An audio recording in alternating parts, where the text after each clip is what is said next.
I'd say the biggest issue is probably how photographers are exporting their files. And second to that is how they're managing the files throughout their processing timeline.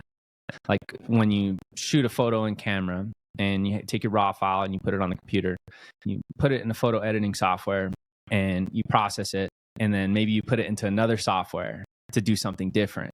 There's a lot of things that go wrong during that process.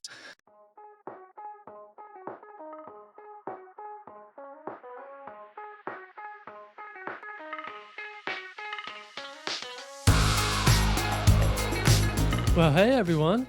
Welcome to episode 384 of F-Stop, Collaborate, and Listen with your host, Matt Payne. This week on the podcast, I had the pleasure of speaking with the co-owner of New Mexico Fine Art, Lyric Moya. New Mexico Fine Art is my go-to print lab for all of my self-fulfilled print offerings that I have shipped directly out to my customers. Over many years, I've spent countless hours trying to figure out the best match for my photography printing needs, which begins with a good relationship with my photographic lab. I found that in spades with NMFA, and I am so happy to be able to share this podcast with all of you.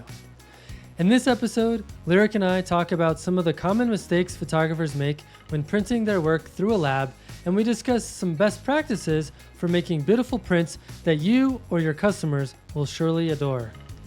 If you appreciate the information that we share in this week's episode, please do consider supporting the podcast on Patreon.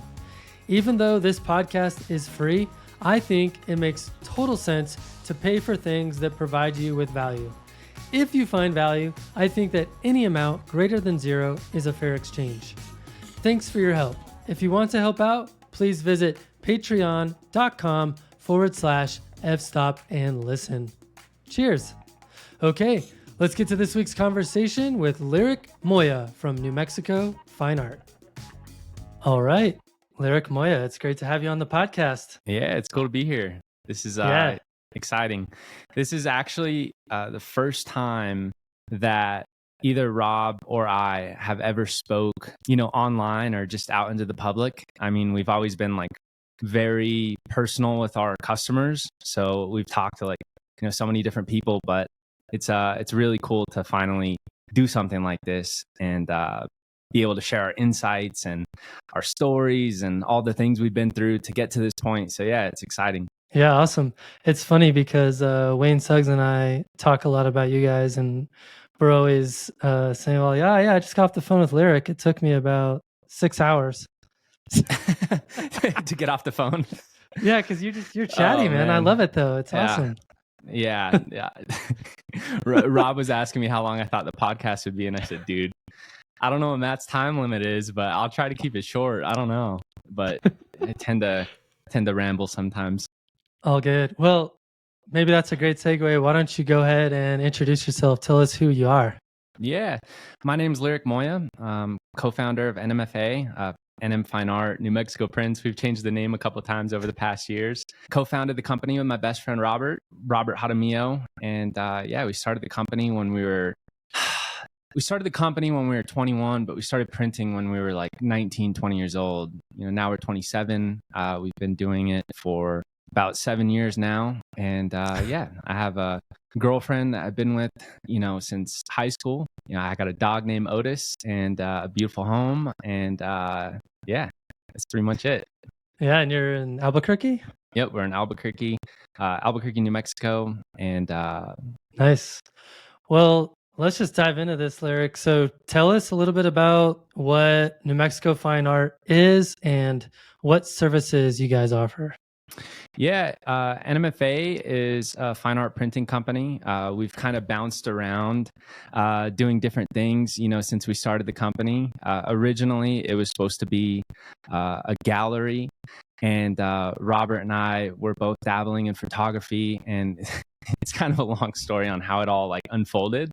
But we started as a gallery. We wanted to sell our own images, and led to an idea of bringing in other photographers to help showcase their work. And, we can create something bigger than just the both of us. And our idea was, to travel the world and take pictures and, be able to sell them during the day and go out and shoot at sunset. And We kind of went from a gallery to becoming known of doing our own printing for our gallery.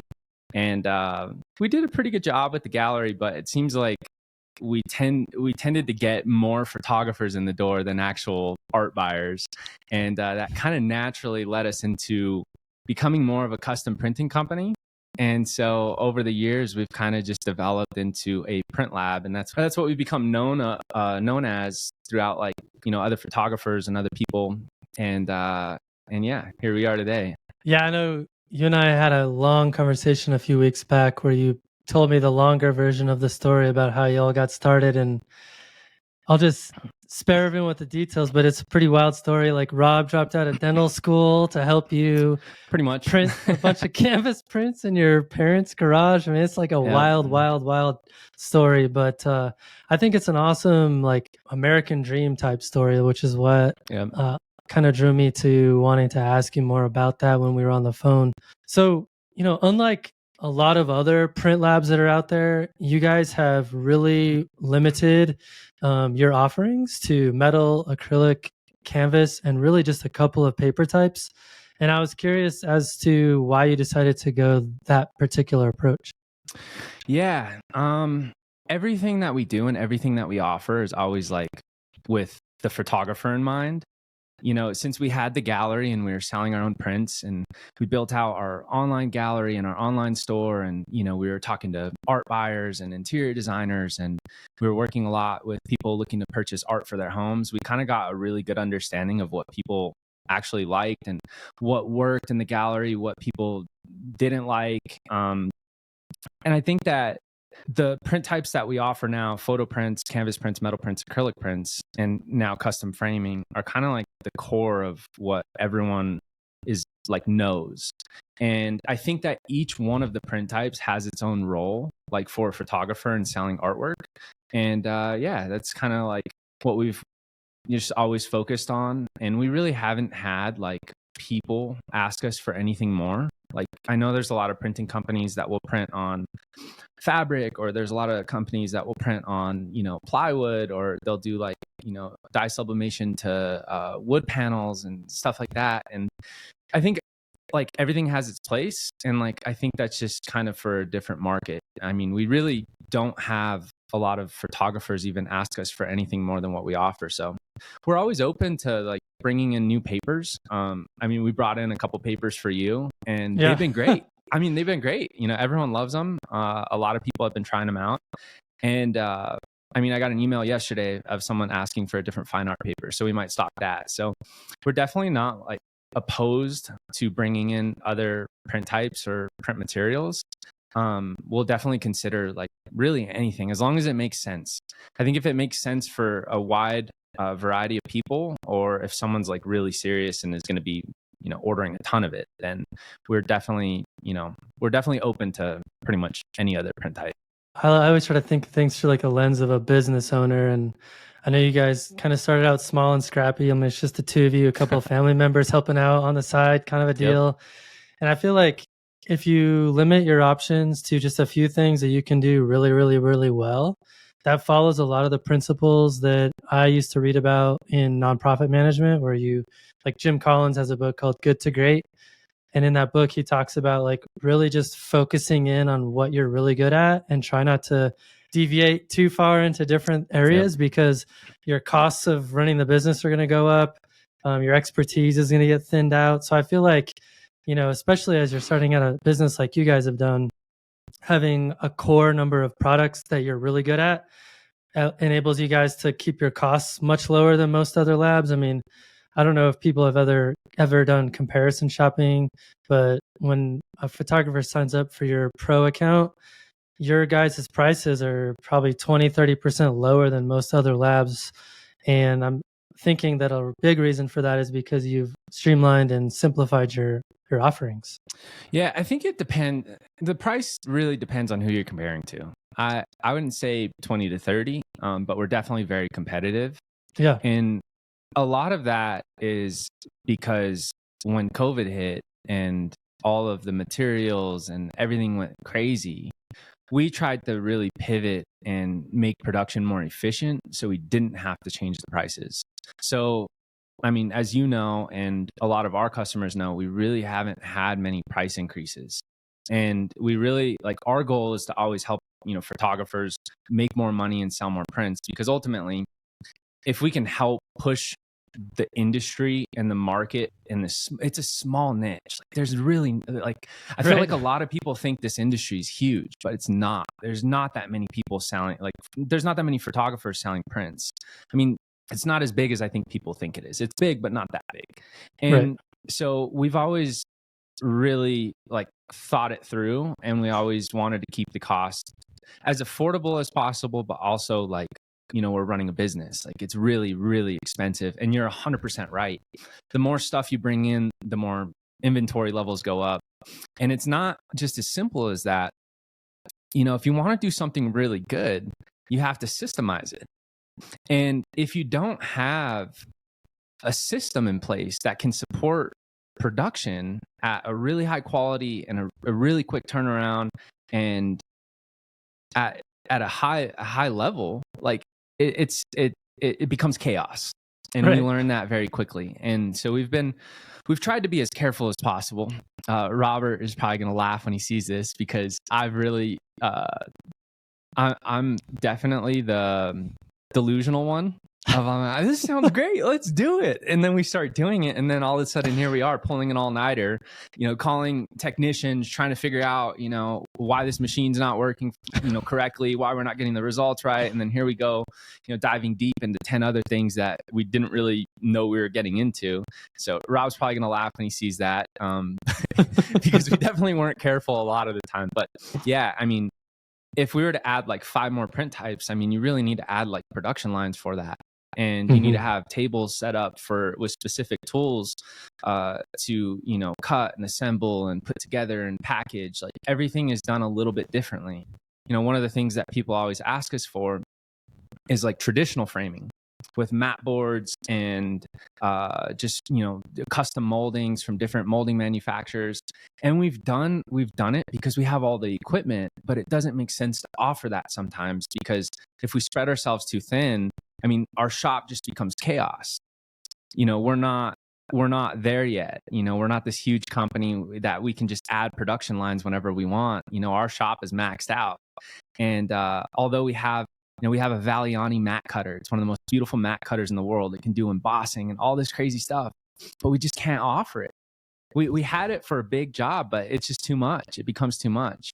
I think a lot of people, if you've never been in a print lab before, or even on a smaller scale, like a small shop who's like offering printing or, whatever it is, a lot of people don't understand how much work actually goes into like even the prints behind you. Like, just thinking about how many steps there are to making that become, a physical thing is pretty crazy. So yeah, I remember way back, 2011, something like that. I got into a gallery where I used to live in Colorado Springs, and I think I got like 5 or 6 images in there, and I decided, I'm gonna mat them myself. It's gonna be awesome. And it probably took me like 6 days to get like 5 prints matted, because it's like so time intensive. Yeah, it's hard. Yeah. Then you get 2 pieces of lint right when you finish, and then you have to restart. Then you mess the mat up, and then you got to cut a new mat or order a new mat, and then you drop the frame on the corner, and now you got to make a new frame. It's a rabbit hole. I have nothing but respect for anyone who has had the courage to either start a printing company, do their own printing, do their own framing, whatever it is. Like, I just have nothing but respect, because it is really hard. And that's why there's only a handful of companies, who do what we do around the country. It's because it's hard, it's difficult, it's expensive. And if you're having errors, you'll go out of business. It's no doubt. If you cannot control the quality, the materials are so expensive and the labor is so expensive because it's so time consuming to make these things, you'll go out of business. It's really hard. It's really, really hard. And the bigger you get, the harder it is to juggle. So hat off to any of the printing companies out there watching this. I have, nothing but respect for anyone who's ever gotten into it. It's hard. Definitely. No doubt. Well, let's get more into what photographers are here for. So, I'm curious from your perspective as the print lab, what are the three biggest mistakes that you see photographers making when they prepare their photographs for printing? Oh man, I would say so. I still talk directly to like pretty much all of our customers. Big customers, small customers, new customers. I still talk to a lot of them. So I'm very aware of a lot of the issues that come up. I would say probably the biggest issue. I'll start with the biggest, and I'll name a couple others. I'd say the biggest issue is probably how photographers are exporting their files. And second to that is how they're managing the files throughout their processing timeline. Like when you shoot a photo in camera and you take your raw file and you put it on the computer, you put it in a photo editing software and you process it, and then maybe you put it into another software to do something different. There's a lot of things that go wrong during that process. So I would say the first thing is definitely how you export. I mean, there's settings in this, I would say especially on people who use Lightroom. And not that Lightroom's a bad thing. I like Lightroom a lot. But there's export settings in there, and a lot of people sometimes have the resize option checked. That's probably the number one thing that people mess up on is they accidentally have a resize option check. And you can limit your image to pixels, to megapixels. You can limit one side. There's all kinds of things that you can do. And so a lot of the time you'd be surprised on how many photographers I've helped that are really amazing photographers. Because I mean, if you're not printing all the time, you wouldn't know. I mean, when you put a photo on your phone and you put it to Instagram or Facebook or your website, it doesn't need to be big at all. It can be kilobytes, and it looks awesome. You can even zoom in a little bit and it'll look great. But when you go to print, I mean, you're taking something from this to this. There's so many more pixels that you need for that. And if you compress the file at all, you'll see it in print. It can cause some pretty serious issues. So normally, right now, we proof all the files. And if I see a TIFF file that's like under 50 megabytes, I'll call them and I'll tell them, hey, this isn't right. Like something's going on here. And they're like, oh my God, what's going on? I was like, we'll get through it. Like open up all your stuff or call me when you're in front of your computer. Let's walk through it. And I mean, this happened the other day with a customer that's been ordering from us for a while, and just randomly his resize option got ticked, and he started resizing all his photos. Everything was downscaled. And I was telling him like, dude, you can't print these like 20 by 30. And he was trying to order 30 by 45 prints. And he's like, well, I've always done large prints. And I'm like, well, let's look at it. And sure enough, so I'd say that's number one. Number two, I would say when you start using like multiple photo editing softwares, I don't know how many people hate me for saying this, but I think that, it's just facts. I see a lot of problems with Topaz, the software. Oh, yeah. A lot of people, and I'm not familiar enough to speak on the software, but I've dissected problems to know that a lot of issues come from that. I don't know if photographers are overdoing it in the software, trying to upscale or resize or sharpen. Yes. You know more than me. I'm totally out of photography at this point. Like I can't even call myself a photographer anymore, but I see files every single day. I see hundreds of files. And I would say, I think it's people overdoing it. And it is. If you get in like to pixel peeping and you really start looking at details like on mountain lines and ridges, you'll see like artifacting really, really bad. Yep. And it'll come out on print. It'll come out on acrylic, canvas. Sometimes you can kind of get away with it.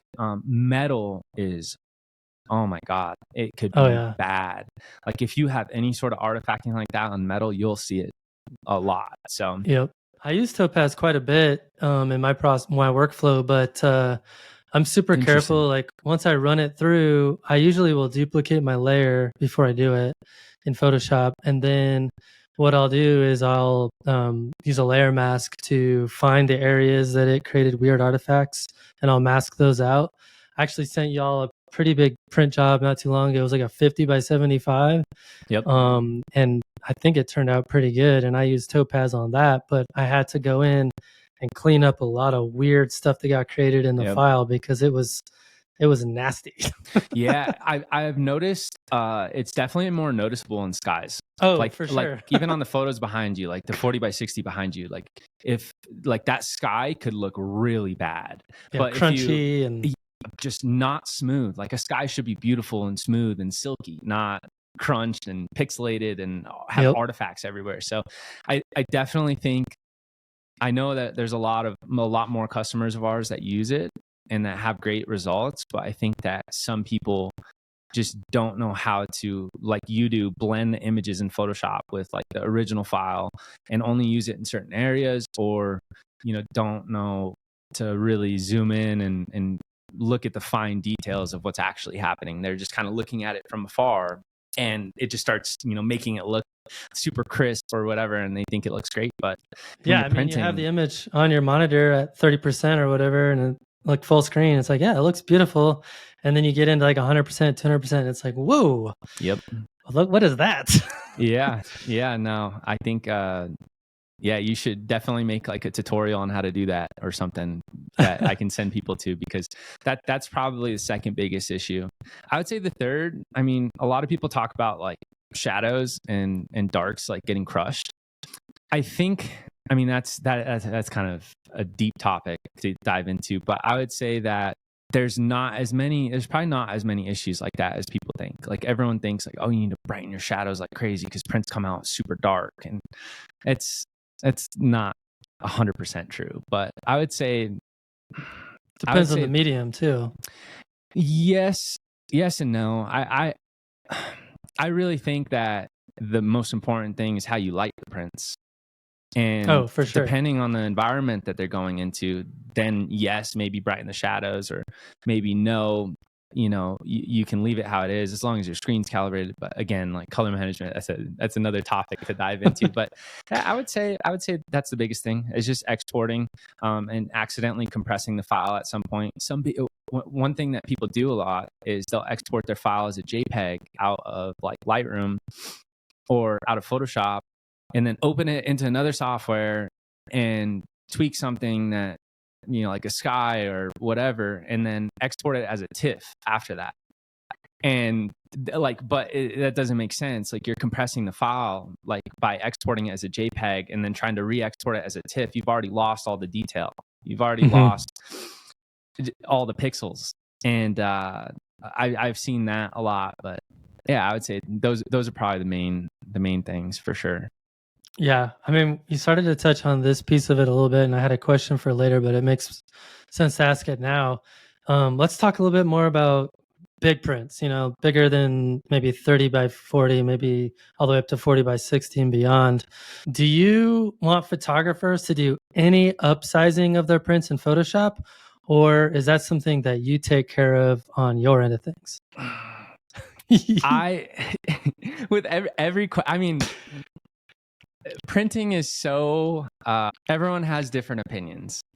So I think, for like, I should have said this at the beginning, anyone who's listening should take everything like both of us say with a grain of salt. And like, if you're ordering from someone else, or you're doing your own printing, like there's industry standards to follow, but it might not be the right answer.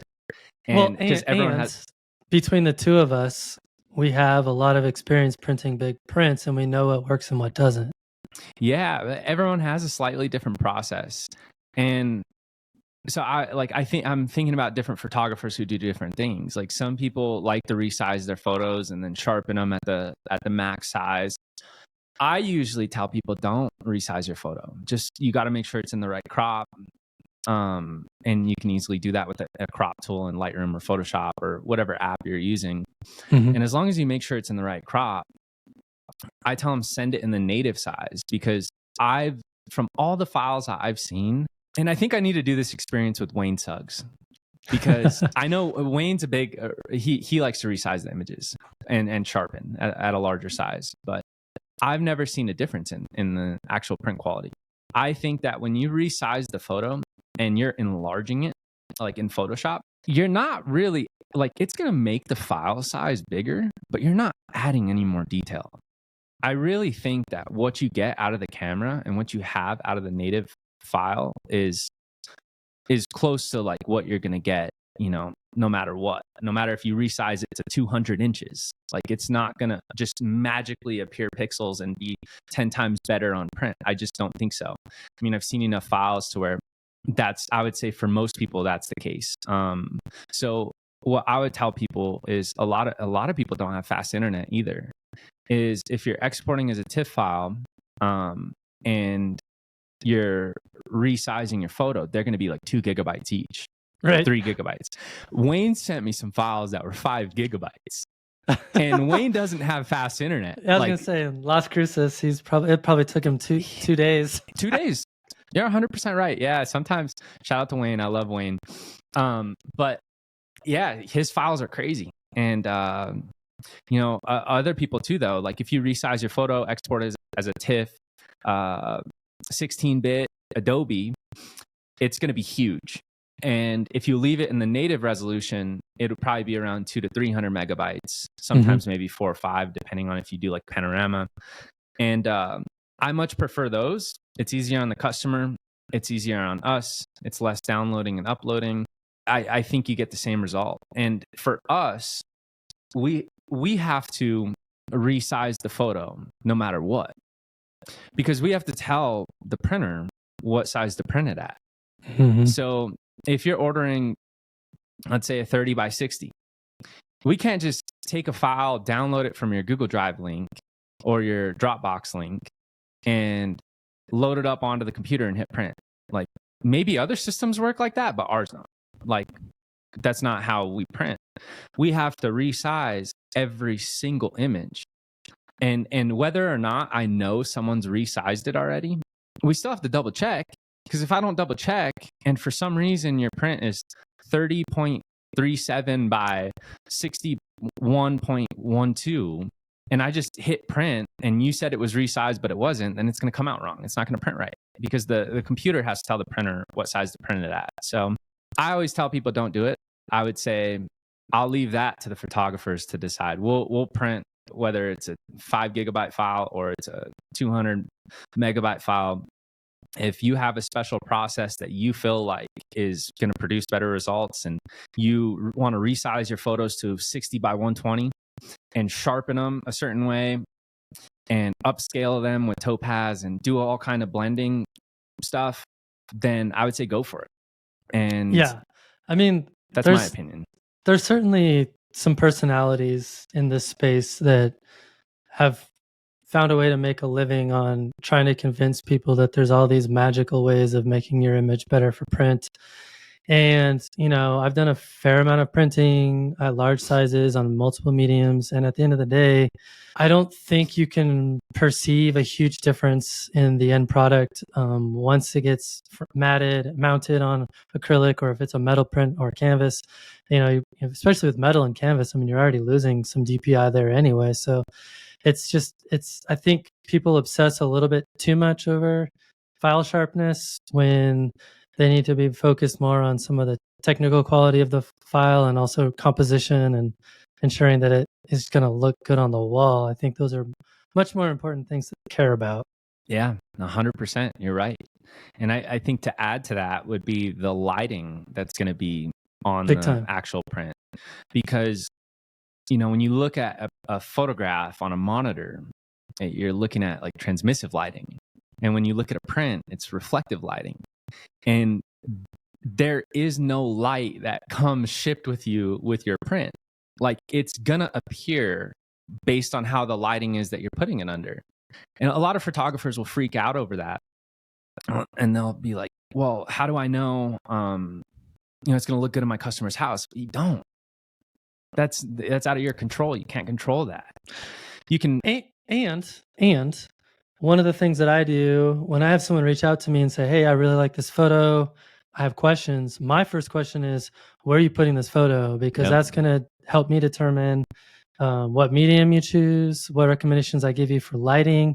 I might even process it a little bit differently for the lab for you guys if it's going in a dark hallway versus a brightly lit room. So I think those are the considerations that photographers should be making when it comes to thinking through whether or not it's going to look good on your customer's wall. Yeah, definitely. I think it's a good thing to ask the customer where is it going? Yeah. If it's going in a room with giant windows, then, use something like matte metal that doesn't have a lot of reflection. If it's Exactly. going in a room that doesn't have a lot of windows, or there's overhead can lighting or gallery lights, use acrylic. Yep. And I think that the thought process of that is probably more important than exactly how you sharpen your photo. Because if I turn the lights off behind me, my print is now dark. If I turn them on, then it glows and the colors change. And, I think that, I think that lighting is so important. I mean, it's almost like for printing, lighting is almost as equally as important as it is while you're taking the photograph as to after you've printed it and you're putting it on the wall. What is it going to look like? Right. And it's something that I think too many people forget to think about. And color temperature of the light. Definitely. I had a customer recently that you all fulfilled an order. I think it was a 20 by 60 panorama, this beautiful mountain scene with wildflowers, and they get it, and like a couple of days later they call me and they're like, something's really wrong. And I was like, uh-oh. And I was like, what did Lyric do to my photo? So I'm like, can you take a picture and send me the picture? And so they did. And it's like it's got these beautiful yellow wildflowers in the foreground, and all the flowers were orange, and everything was orange. I'm like, oh, okay. So you have like a really warm bulb in your light. Yep. You need to change that bulb out. And then they did, and it was fine. So that's another thing that people need to be aware of as well. Yeah, we get those calls all the time. I mean, I probably get, 2 to 3 phone calls a week of people, saying either, why is my print dark, or why are the colors off? And it's like there's so much more to color management. Well, color management is the first part, and then the lighting is the second part, but that's almost like more important than the color management sometimes. If you have a green old dark light in your house, it's gonna not look good because it's the only light that's hitting the print. There's no light. It's not a monitor, it's not a screen, it's not projecting light out of it. There's standards that you have to follow, like industry standards that you have to follow in terms of color.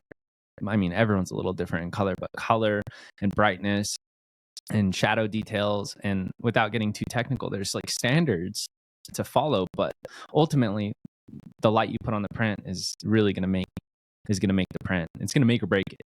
And absolutely. I think you did the right thing though. I do the same thing every single time. I'm like, can you send me a picture with your phone of what it looks like? And I'm not trying to look at the print. Like me looking at the print is going to do nothing, because the camera is going to change the white balance, the camera is going to change the detail, it's not going to be the same.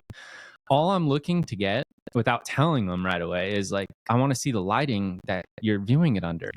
If you're in a dark room, it's going to look dark. And what I'll tell people to do is, if there's color, any sort of color, or like brightness, or any issues in like shadow detail or anything like that, I'll have people go outside and I'll have people look at it under direct sunlight and just look at the print and like, does it look better? Obviously, it's going to look better. I'm not trying to play games with you. And I know you're not going to have the power of the sun in your house, but most times people go, oh my God, it just kind of makes people realize that the lighting in my house is not doing the print justice. The print is there. Maybe I just need to put it in a different spot or add some sort of different lighting. So it can get pretty intense sometimes. For sure. Well, we'll talk a little bit more about color later, but I wanted to ask you one more question about sizing. So curious, from your experience, what's the minimum file size you'd recommend for something like a 30 by 40 or a 40 by 60 in terms of megapixels, or 4,000 by 6,000 or whatever? I would say that there's no right answer to that.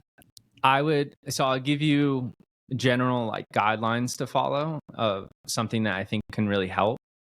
But you can have a super high resolution camera, and if you don't process the file right, then it's not going to be able to print as large as it could if you processed it correctly. Like, I mean, and I'm not the person to like really touch on this. I feel like this is more of a photographer thing. Like I feel like you and Wayne could probably teach people how to, like the do's and the don'ts for processing. I think that can make or break how big or how small the print needs to be.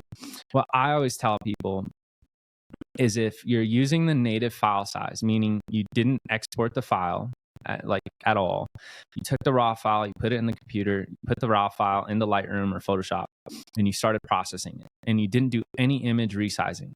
You can crop it. Well, that's another thing. If you crop into the image, you're losing a lot of pixels. Mm-hmm. So you're losing a lot of the detail. So if you crop the image, it doesn't matter what camera you have. If you crop into half the image, you lost half the detail. And so the size that you can print it at is probably going to be a lot smaller if you do that. But what I would say is that we have like a little thing that we tell people to do. If you take your file into Photoshop and you go to image size, and then you uncheck resampling, and then you can change the height or the width, and if you lock it, it won't warp your image. It'll, change the other width or height. And I always tell people, if it's above 115 pixels per inch on your native file, meaning you haven't compressed it, you haven't resized, you haven't done nothing, I would say that would be okay. But this is so opinion based. It's gonna depend on what your preference is. Matt, you have a different eye than everyone else. Everyone else has a different eye than you. It also depends on the viewing distance for the 100%. Print. You nailed it. Like 100%. I had a print that I did a couple of years ago for a customer. It was 10 feet wide. And what I did, it was a panorama, but I did it in a 2:3 aspect ratio. So there was a lot of detail in the file, but even at 10 feet wide, I did 3 acrylic panels. And even at that, I think the DPI was 120 and it was fine. Yeah. So we've awesome. we've gone a lot lower. And like sometimes you have to remember, like, this is going to depend on the photographer and how they want to display their work, but sometimes people aren't going to have the same eye as you. And if you explain this to them and you tell them, like, like if someone reached out to you and said, I really want a 90-inch print of this photo, but you're like, oh, I took that years ago, I don't have the raw file, it's not going to print that good, and you try to veer them away from it. And it's like, sometimes in those situations, you might want to ask them, what's the viewing distance like? Do you care if it's tack sharp? Because if you're standing on a 90-inch print, you can't be standing a foot away. Right. That's ridiculous. You can, to look at the detail, but that's not why it's there. It's there to immerse yourself into the entire image. So you're going to back up. You're going to be probably 5 feet away. So at that point, those numbers, like, just throw them out the door, because it doesn't really matter. And we actually have another trick for that. Is in Photoshop, you can go into, so after you check the pixels per inch, I usually recommend 115 and up is good. Anything below 115, it's going to be your preference. Even at 115, it's still kind of your preference, like on how sharp you want the actual image to be. But what I would tell people to do is go back to image sizing and change the width and height. But this time you can resample the photo. I usually just put it at 300 and put the image to 60 by 90 or whatever size you want. And then you can go to, what is it? It's like the view tab, and then you can view it in actual size. And then you can turn on the ruler in Photoshop to confirm this. I think it's Command R in most systems. I think Command R, somehow pull up the ruler. It'll pull up a ruler on the top. And if you hit actual size, you can actually hold a ruler up to your monitor and make sure that it's, inch by inch correct. And then you can back up and look at it and say, okay, this is kind of the detail I'm going to get in most cases. And I think this is going to vary on, like, the print labs. Some companies are mass production, low quality settings on printers. I would say most small labs are probably printing in the highest resolution, highest quality, highest everything. If we were to run low quality settings on our printers, the print time would get cut into like a fraction. Like, let's say a 60 by 90 would take 30 minutes to print. It'd probably take like 1.5 minutes. It's using a lot less resolution on the printer. But most small labs, like, who are using high res, like all the highest resolution settings you can use on the printers, it's probably pretty accurate to what you see on your screen is what the details is very similar to what you're going to get on print. So you resize the image to actual size. You're only going to be able to see a small part of it, especially if it's that big, because your monitor's so much smaller than the actual final print. But back up, get close, look at it, go like this, try to figure out what the viewing distance is for the customer. And if you're happy with it, then do it. I think it'll be fine. So I always tell people that. And yeah, I know it sucks that there's no right answer to this. There's no easy answer, but it's always just going to depend on the image ultimately. Yeah. If it's smooth and like a abstracty photo, it might be able to go bigger than something with fine detail of like city buildings and windows, because then it's more noticeable or it's less noticeable. So, right. Yeah, I don't know if that answers the question. No, it does. It, like in most things in photography, it depends. Yeah. Yeah. So you kind of touched on this a little bit earlier when you were talking about when people send you files and you look at the file and you're like, hey man, you said this is a 30 by 40, but really the file is like 30 by 28. So like, how do you want me to deal with that? And that's one of the things I really appreciate about you guys is that you actually look at the file and you look at what product I ordered and you're like, hey man, this is not going to work. Or, hey, just want to make sure you're aware that there's some issues that I found. And I feel like most photography labs don't do that, especially some of the bigger names, like just saying out there like Bay Photo, like they're just going to get the file and they're going to hit print. They're going to send it to the customer and they're not even going to look at it after it comes off the printer. So I think one of the things that you guys do that I really appreciate is how you've differentiated yourself from a customer service perspective is that you're looking at everything before you even print it. And then not only that, but you're looking at everything before it goes out the door. And I was hoping you could talk a little bit about kind of your thought process and approach to ensuring those qualities of service and high levels of customer service. Yeah, I think, first off, I mean, I can't really speak on Bay Photo because, I've never seen their operation. I've had one interaction with the owner. It was good. Seems like a nice guy. I think they were bought out at some point and they're, owned by a bigger company, but I think the original owner's still there. It's hard to say like what their processes are like. I would assume that a big company like that, they have like, quality control processes like throughout production. But I think speaking for ourselves, I think the larger you get as a printing company, I'm sure it gets harder to have that attention to detail because, that's where like team building really comes into play and making sure that you're building good teams and then systemizing things comes into play. You have really good procedures to control quality. And, I think for us, I hope one day we can be as big as Bay Photo. I hope one day that we can be a big print lab. But, our goal is to always have the same relationship with our customers. Obviously, when you get to a point at that magnitude, probably can't be answering the phones all the time. My goal is to be answering the phone. I still answer the phones. If you call us right now, I'm answering. No one else is answering right now. Over the break, we had help from Dylan McMain's amazing photographer. Shout out to Dylan. But right now, I'm answering the phones. And our goal is to stay as small as possible, as long as possible, because I feel like it's easier to have that control over the quality. And one of the things that me and Rob always talk about is how we're going to maintain the same feel and the same attention to detail and the same standards and the same relationships with the customers as we, grow larger. And I think it's a really hard problem to tackle, but to me, it's all about systemizing things and making sure that people are trained properly and you show them all of these things that can go wrong. Right now, our printer is my sister. She does all of our printing. And she's been working full time with us for 3 years. She's awesome. She came in at a very hectic time and had to, shout out to Liberty, she had to learn so many things on her own because me and Rob were like chickens with no heads. We were running crazy. And she learned a lot by herself. But, as you start printing, you learn like to look for certain things. And, when we're resizing the photos, we've taught her, and just like we'll teach everyone else in the future, what to look for. Like we have a list of things that you have to go down to look at, is this image going to print well at the size? Is there any artifacting in the sky? is there any lens spots from rain? Is there any cloning issues, from editing? Dust What are the things? spots. Yeah, dust spots. I mean, you'd be amazed because I I wouldn't feel be actually.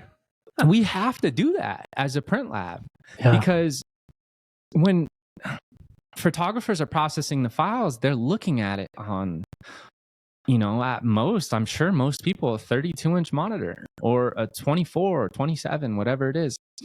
And when you're printing so much bigger, and there's something about printing too, even if you print it at that size, you don't see all of these things for some reason.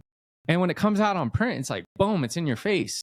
And so if you're ordering something that, is a big investment, a 40 by 60, you're spending $1,000 on this giant acrylic print that you want to last, your lifetime. It means a lot to you. I think that we just think about those things and it's like, man, if we were spending that much money, like I would want it to be perfect. Right. And if I missed something while I was editing, like I would love to have a second set of eyes, especially like someone who's printing all the time. So yeah, I think that for us, it's, there's so many reasons for us to care versus like not to care. And we look at everything. We have to. And even in our new ordering system, that almost done. It's almost done. I really feel, and I'm patting myself on the back right here. I've been working with a team of developers for over a year now. And it might not seem like a lot once it's launched, but all the customability and all the things that you can do, we really tick every box that a photographer could ask for in ordering prints and making it easy. You want to add borders, custom sizes, whatever it is. One of the things that we added into this system is a DPI calculator. So when you upload your file, and this is even more amazing, and I have to pat ourselves on the back for this, because managing TIFF files is one of the hardest things you can do. It is so hard. You cannot automate that. The internet speeds are not up to date. The server speeds are not up to date. There's no plug and play systems that can accept 2 gigabyte files. It's so hard, and it's not fast, or they're clunky. I mean, as you know, we've always done workarounds. You place your order and then it sends you a link to upload to, or you send us the link to Dropbox folder after. Now with our new ordering system, you'll be able to upload TIFF files directly into our system. And not only that, you'll be able to store them if you choose so. So we actually have a storage option where you can, build out your folders and you can organize them and you can have all your galleries of images and your high-res TIFF files pre-uploaded onto our website. So that way, wherever you're at in the world, you can easily just click, I want to print this photo. This is the size I want. This is the finish. This is the hanger system. This is the frame. This is the linen liner, whatever it is, and order it instantly. Awesome. And so you can not only order TIFF files and JPEGs, whatever files you want to upload, it'll work. We have the DPI calculator. So it'll actually tell you what size the image, it'll tell you the DPI of every image you upload. And it actually won't let you order under, I think, 75 DPI or PPI. I mean, they're very similar. It'll tell you different ways to make the file size better for print. And so that'll save you a ton of time, I'm sure. it will. And we've implemented this system, to help photographers, and we're still going to proof every photo, but it's going to limit the amount of proofing that we really need to do and the amount of communication back and forth. Because if a photographer had, an oopsie and they had their image resized on accident, they'll be able to know before, reaching out. And then, that's less customer service. That's less going back and forth. And it just speeds up the process. And so I think that's one step that we're taking forward into systemizing the quality control over the files and, being able to manage looking at every file. Because, I mean, you're right. Like, you think about a big company who's running hundreds of thousands of prints. Like, I don't know how many prints like these big companies are doing, but weekly, monthly, whatever. It seems like it would be impossible for someone to say almost no. impossible. I would I'm think. Gonna reach out to Matt and tell him, dude, you missed a clone spot.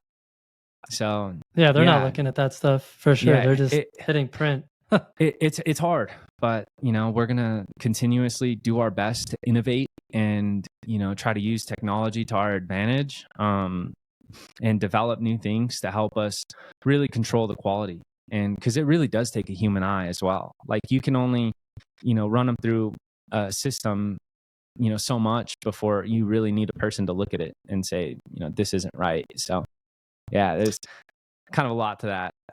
Yeah, no doubt. So let's talk a little bit about color. Okay. I know this is a huge issue in printing. First, let's talk a little bit about color profiles. So, from a lab perspective, I'm curious what your approach to color profiles is, and why do you prefer to use the Adobe RGB for the files that you get from photographers? There's just a wider range of colors.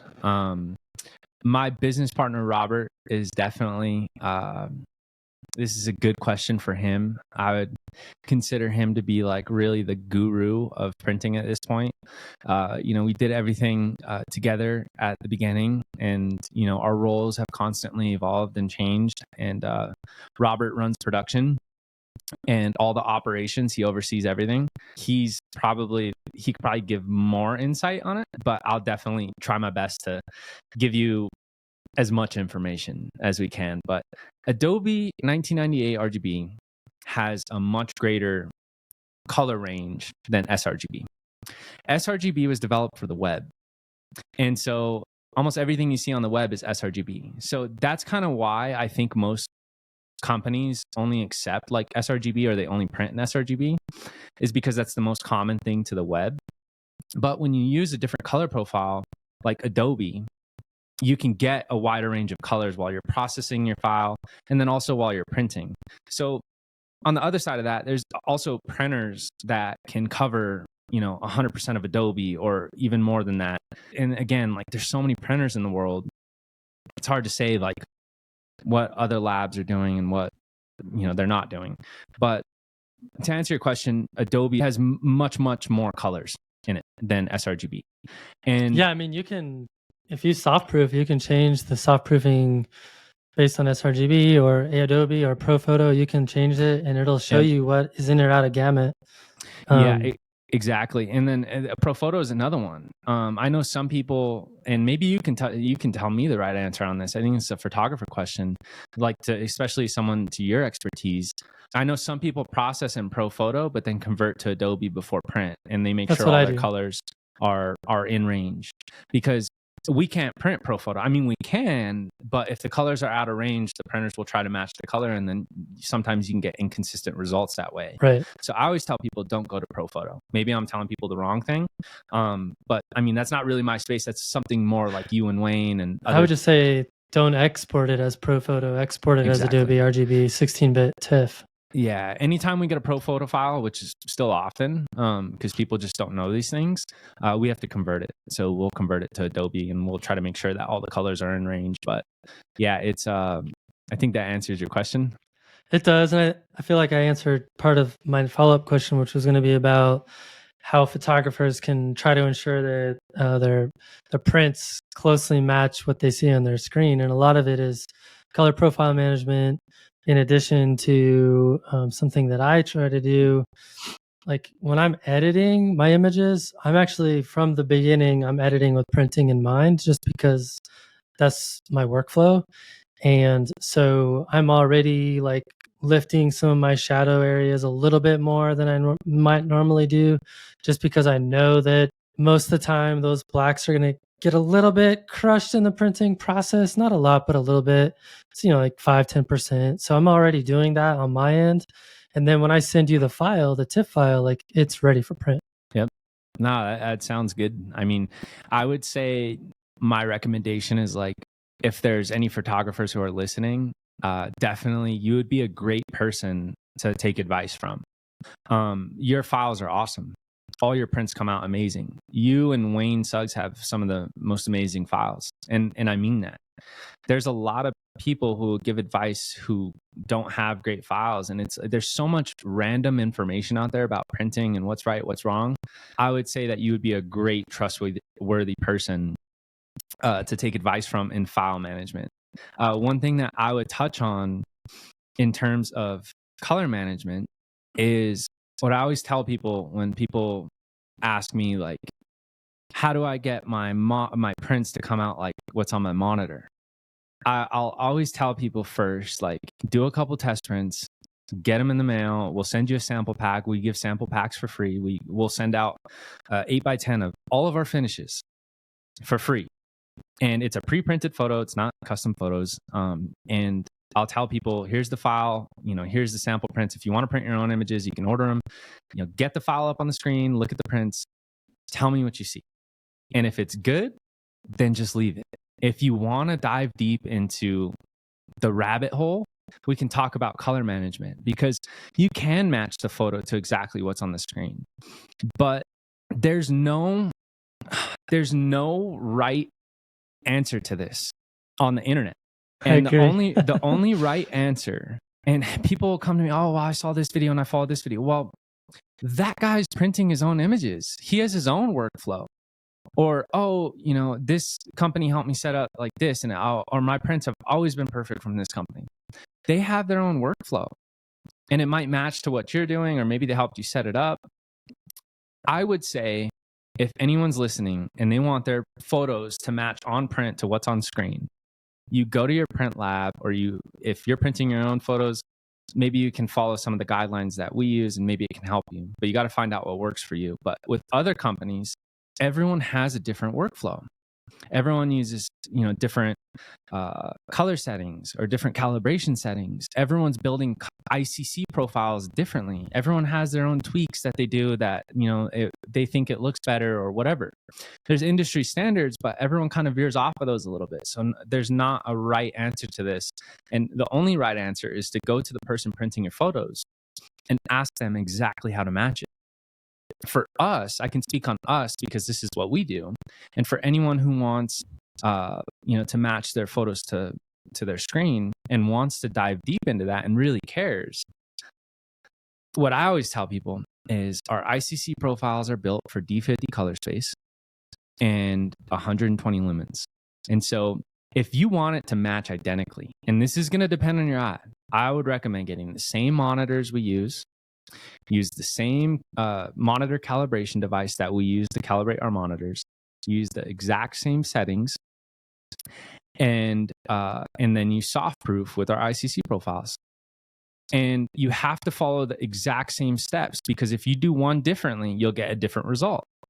It's crazy. If you use the same color monitor calibration device and you use a different software and you calibrate to the same specs, you will get different results. If you use, I forget what it is, Rob would know. It's the ColorRight, I think it's the ColorRight Display Pro HL, whatever it is. I forget what it is. Rob would know.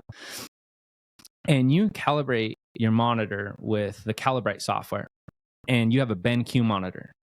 And then you calibrate your monitor with the BenQ software, and you'll get a different result. The colors will be different on the same monitor with the same specs, with different calibration tools. And it's so important to make sure you're using the same monitor, same calibrator, same calibration software, and then you're soft proofing with our ICC profiles. That's step one. So you can do all of that, and then we can send you some prints. And each paper and each print type will vary a little bit, because there's different papers that have a wider color gamut than others, and there's certain print mediums that have better color range than others. Metal's like kind of on the low end, so sometimes you can get some crazy results with metal.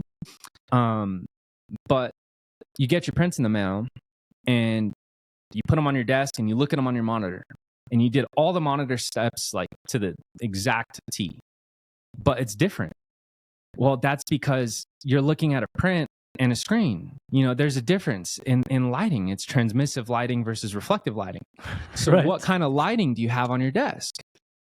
And if you want to be 100% accurate, you would get a D50 light box, which is what we have. And I'm going to actually film a YouTube video on this and show people the differences in monitor calibrations.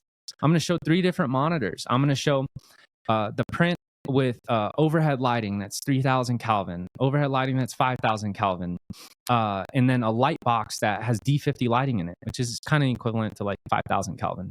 And they're all different. And the print will look different under all lighting.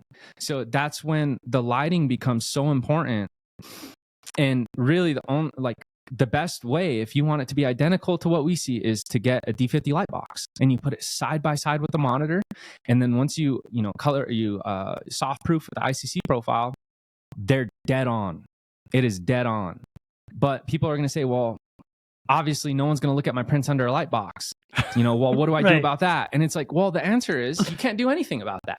Right. And I was going to say, like, or you could not go down the rabbit hole. Like, I mean, I appreciate what you said earlier about my files looking great and my prints looking great, because like my approach has been to simplify, because if you were to color match every single TIFF file, like it would be impossible, unless you're only printing like 5 photos a year or something like that. Yeah. So like my approach is I have a 32-inch BenQ that's calibrated for 100% sRGB. People are going to think I'm nuts, but I've never once in my life calibrated this monitor. I think it looks great. I mean, I look at my photos on multiple devices. They look really, really, really close on every device. I have a second monitor that's not calibrated the same way, but I don't use it for editing photos. I use that for gaming. It's totally different lighting anyway. Nice. Right? So, and then I got a bunch of test prints, made sure everything looked pretty close. I mean, it's never going to be 100%, right?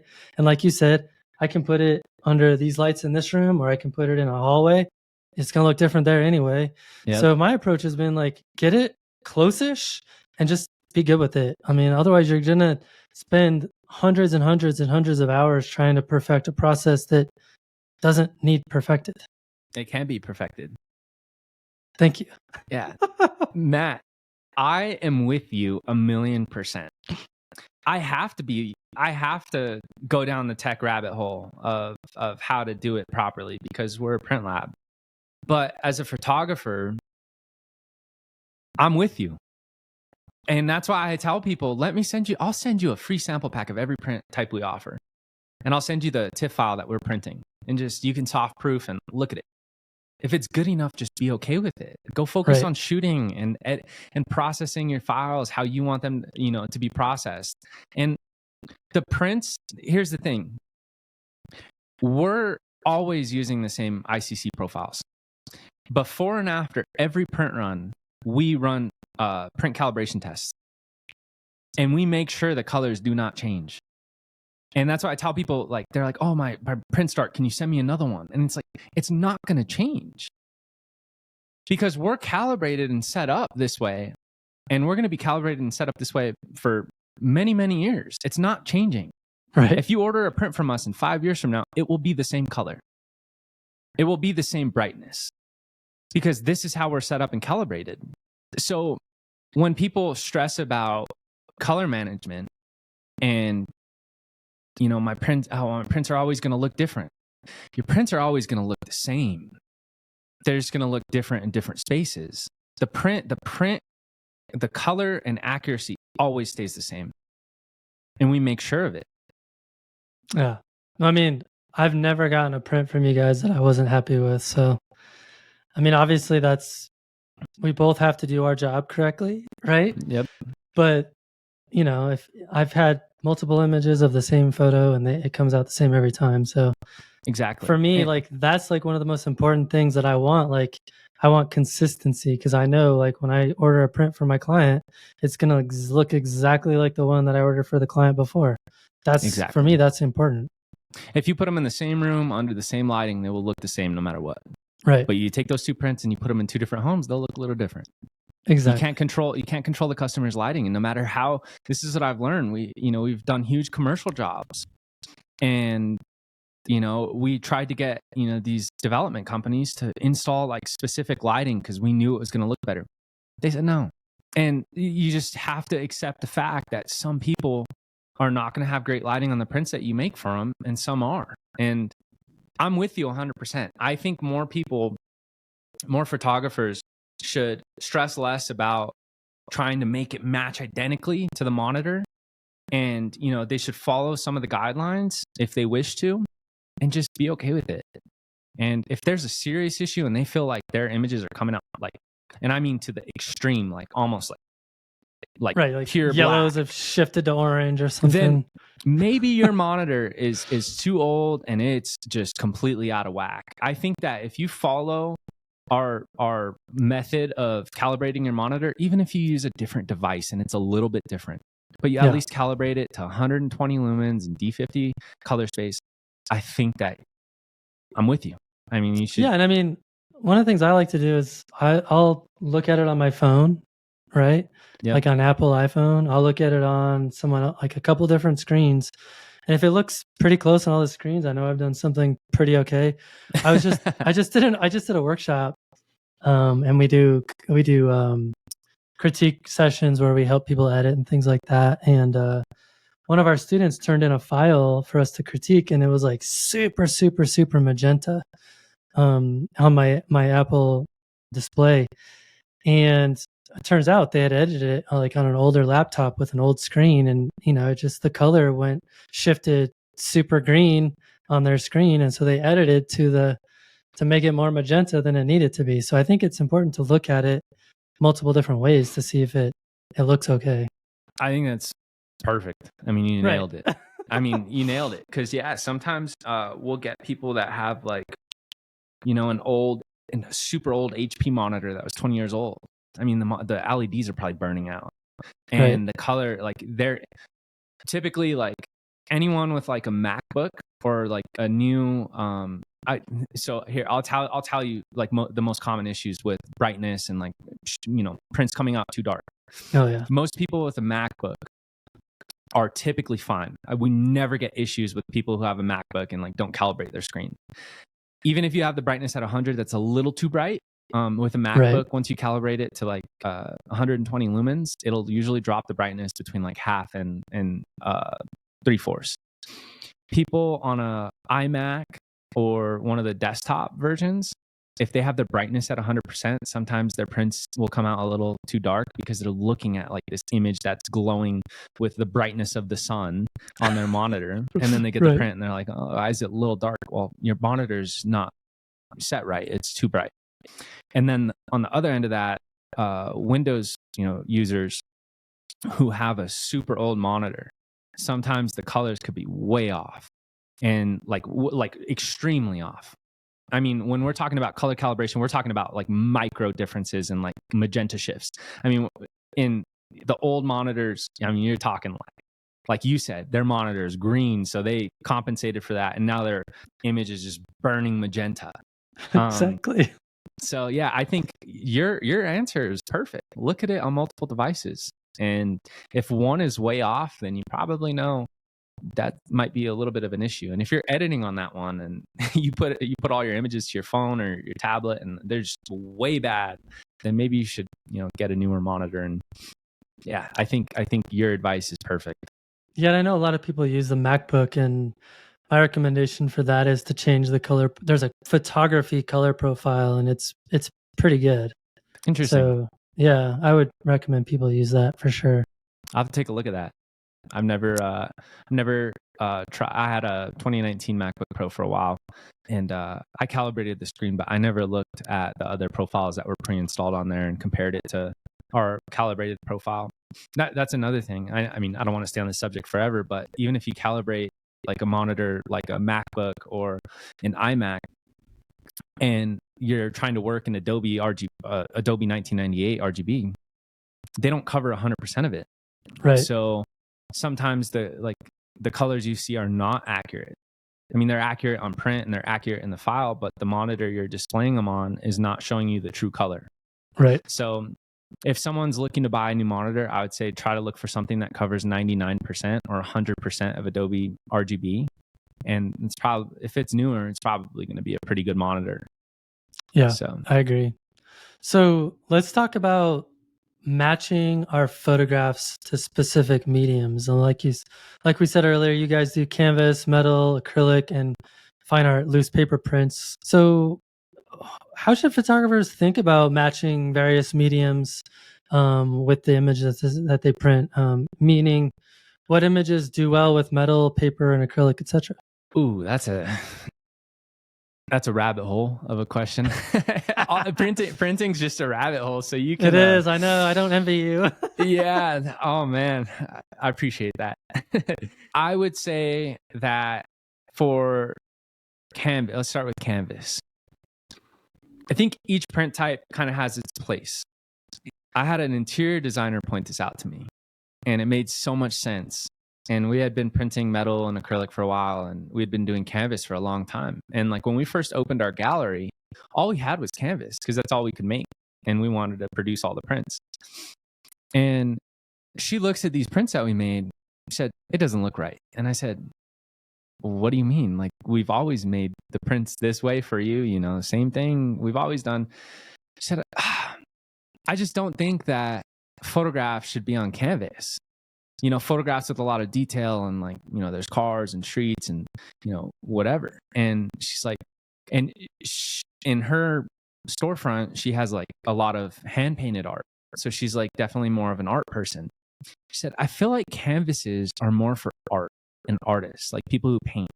And I was like, wow, I never thought about that. And so sometimes, like if you have a very detailed photo and you put it on canvas, it'll look a little like odd sometimes.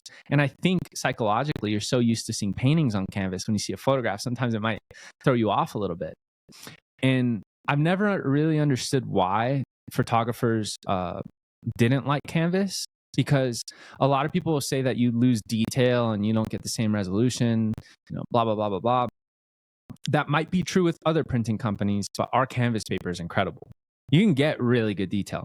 Sure, on the finest thing, like you'll lose a little bit, but the canvas paper that we use is phenomenal. I mean, the poly cotton weave is like super, super tight, and you can get really great detail.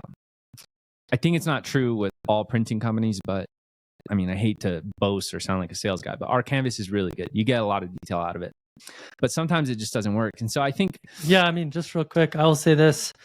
When I did my test last year, 8 different photo labs, they all sent me canvases, and you and like 2 other labs had really, really nice, clean, super detailed canvases, lots of rich color. And then the rest were like very subpar in my opinion. So I think you're onto something. I think it ranges in quality. I think like with metal, you're going to get in metal, you're going to get the same result in the medium every time. What you'll get in different results on metal from different various print labs is color and detail and shadow detail. Those are the variants in metal. In metal, I mean, the only company that produces good metal is Chromolux.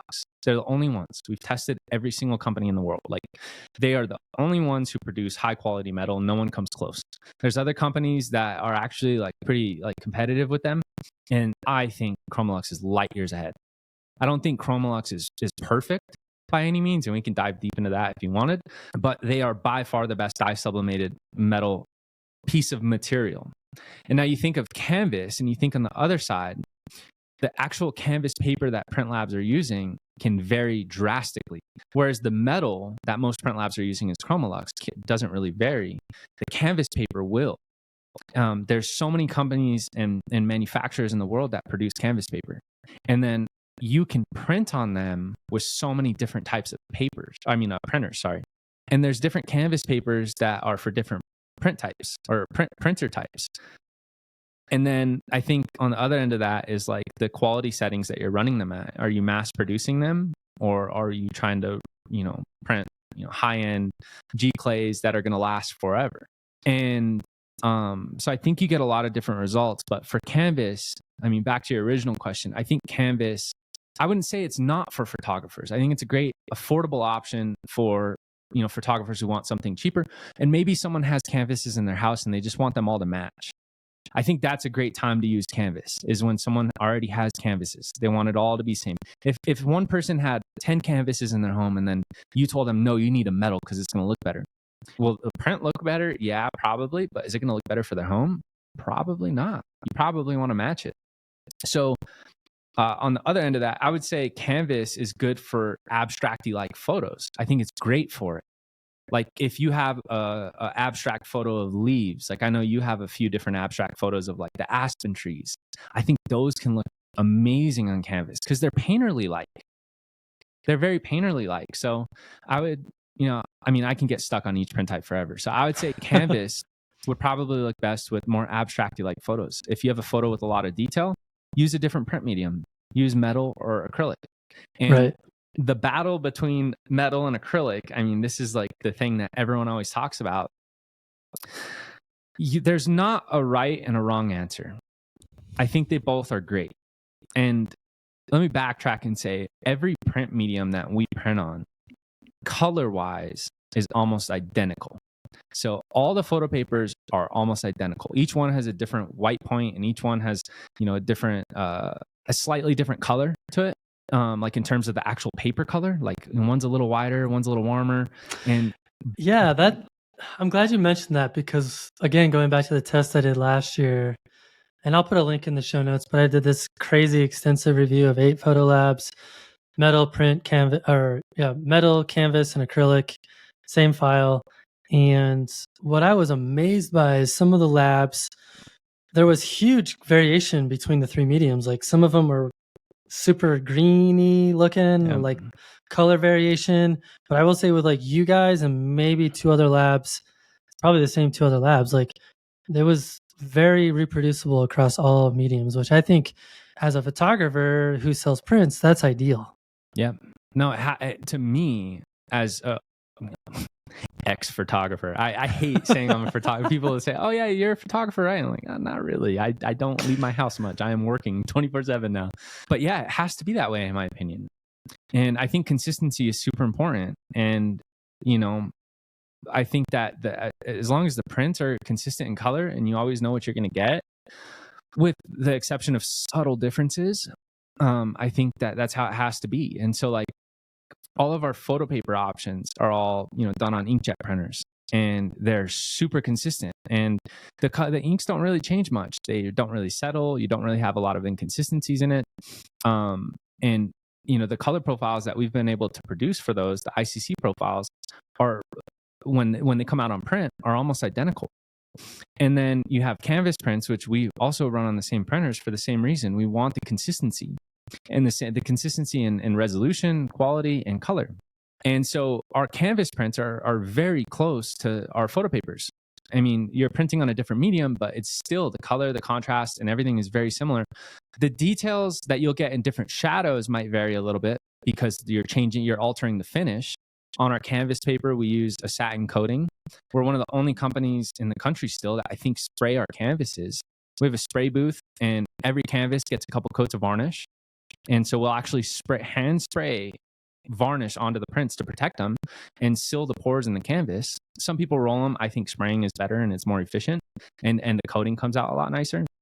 And when you spray that coating, the satin coating, I would say blacks get a little harder to see because it's a little bit more reflective than if you're printing on a matte photo paper.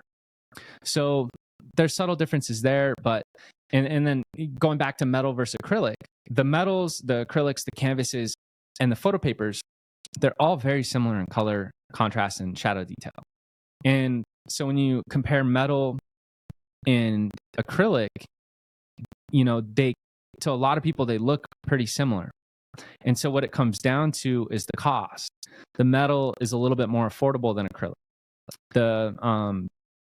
And then you have a couple different finishes in metal that you don't really have in acrylic. I mean, you do have, the non-glare true life acrylic, but it's still acrylic. It's still reflective a little bit. So I would say what I always tell people, if they're trying to decide what's best for their image, whether it be metal or acrylic, I'll ask them, where's it going?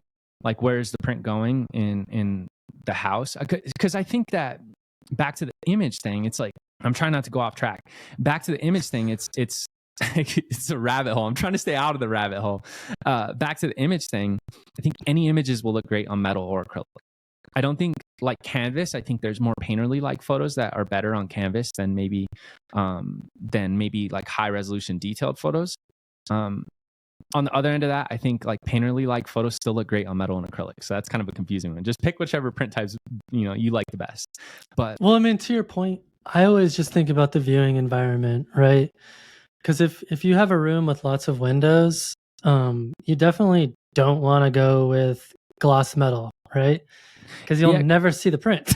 Yeah, or acrylic. Our standard acrylic is super high gloss. I mean, you can go with a true life acrylic, which we offer, and it's non-glare, but there's still a little glare. And what the true life acrylic does is it redirects the reflection. So they take a standard UV protected acrylic, and they run it through an assembly line, and they use, I forget what it is. It's like this crazy process where they use like molecules, I'm pretty sure, and it redirects the reflection of the light.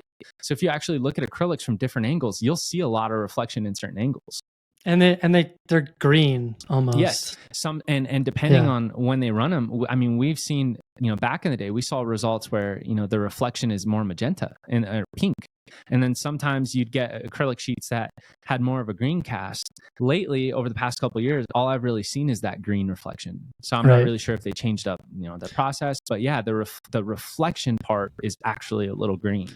Well, I feel like your guys' standard acrylic, the OP3. It still has a non-glare properties, and I think for a well-lit environment that has track lighting, even if there's windows in that scene, it's going to be fine. Yeah, it doesn't have non-glare properties. It's a gallery quality acrylic. OP3 is just a type of acrylic that you can buy from different manufacturers.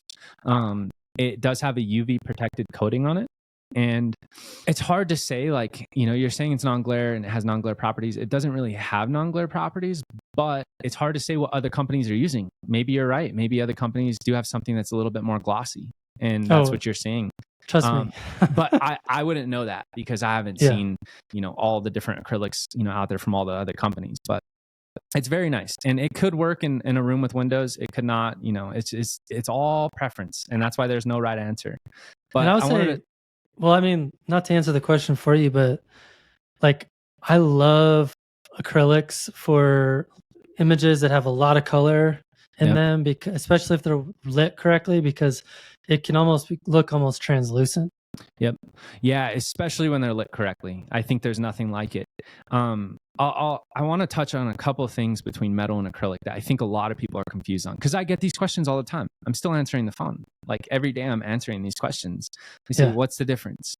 And if I could try to simplify it for someone out there who doesn't know, what should I be printing on, metal or acrylic? I think metal, it's a little bit more affordable. So if cost is an issue, then it's good there. The matte metal specifically, I love because there's no glare. So if your customer wants something with non-glare, I think metal is the best ready to hang option that doesn't need framing or glass or anything like that out there. Metal has a very similar look to acrylic, but at a lower cost. The durability is a big one on metal. You can clean it with just about any disinfectant spray. So it's actually really good for like hospitals and stuff like that, because you can use pretty much any kind of cleaner on it, and it's not going to mess the print up. And that's just due to the process of the inks actually infusing into the metal coating. And I won't go down that rabbit hole, but they're very durable, and you can clean them very easily. You can literally put alcohol straight on them and just wipe it with a rag. And they advertise it's anti-scratch. I would say you still have to be careful with the glossy coatings on the metal. You can scratch them if they're dirty and you rub a rag on it. You can scratch it. It's not non-scratchable. A couple other things on metal is sometimes there's inconsistencies from Chromolux in the coating process, and you can get inclusions. And I think that most of that is gone now. The reasoning for that, so if anyone's ever looking at a print and you see this little bump in it, it's almost impossible to avoid. Their standards as of a few years ago allowed up to 8 imperfections per sheet, and up to, I forget, don't mark my word on this, it was like up to like 1 millimeter or 1.2 or 1.5 millimeters in size they would allow. And the reason that those little bumps happen is because they were running their production line in the same warehouse that they were cutting all of their wood sublimation products. And so they're cutting all this wood on one side, and all the sawdust is floating over, and they didn't have any clean room protection at all over their coating line on the metal. And so the dust specks were landing in the metal. And I know that, they've gone through change of ownership, and I know that they were building a new warehouse. I personally think the metal has gotten a lot better in quality and less defects over the past year. And but sometimes you do have imperfections like that in the actual material, and that's almost like unavoidable sometimes as a print lab. And so what we do is, if we get a piece of metal that is really bad, we toss it. It is what it is. If we get a piece of metal that has a tiny, tiny, tiny imperfection, put it in a really unnoticeable spot. If we accidentally press the metal and it's a portrait of someone and there's a giant inclusion right on their forehead or something, we toss it. I mean, it's really hard to work around, but that's the one downside to metal. Sometimes it's not perfect. Depending on who you're ordering metal from, metal is probably one of the hardest print types for color management. The printers and the technology that are used for metal prints are very limited. There's not a lot of options out there. The inks in the Epson dye sublimation printers tend to settle. Even sometimes during the middle of a production run, the inks can shift, and you can get a crazy color cast on the actual metal. So that's why it's so important for us to run quality control tests before and after, and to make sure that we remain consistent throughout the production line and the production for that print run. Because we've seen some crazy stuff. Sometimes it could be too, you can get a color shift of yellow, you can get a color shift of magenta, you can get a color shift of, blue. Like, you can get different color shifts just from the ink. And then on the other side of that, you're going to get different results on metal from different companies. So like, I'm speaking for us. And like, when I'm comparing prints, it's for us. Don't go to another company and think, because I said metal is just as good as acrylic. You get metal and then you're unhappy with it. It could be a different process. With our process, this is how it works. But with metal, there's a lot that can go wrong. So if companies don't have like crazy standards and systems in place for quality control checks, you can get really inconsistent results. The humidity and the temperature outside can affect the color of the image pressed. The temperature on the heat press can drastically affect the color. It's really hard to be neutral on metal. I would not recommend doing black and white photos on metal. Sometimes it's really hard to be perfectly neutral. And sometimes you can get a file that works perfect, and then sometimes you get a file that just does not come out right.